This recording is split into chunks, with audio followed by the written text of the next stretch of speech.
Gleaning dates back hundreds of years. It means picking up unwanted scraps from farmland. Peasants used to glean food all the time, but it was outdated by mass-produced cheap food.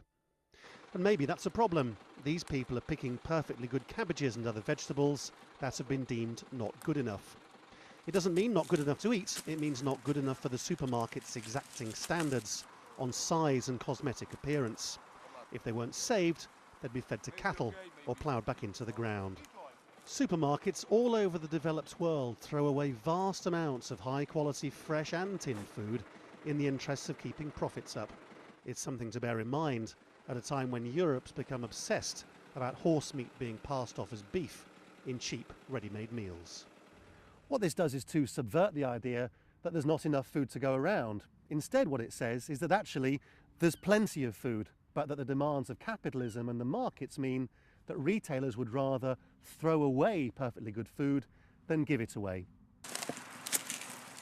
This isn't just a European problem. Some of these gleaners are from Latin American countries where they say the rainforest is being destroyed to make way for farmland.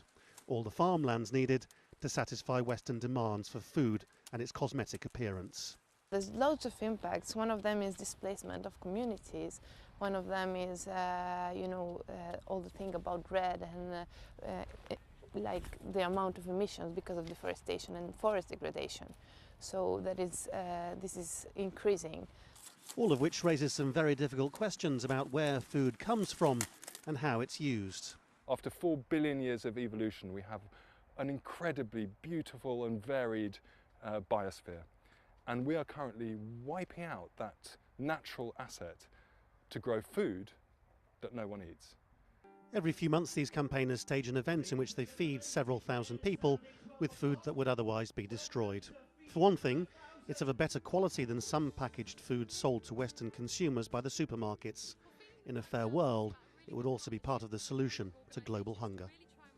Lawrence Lee, Al Jazeera, Kent in England.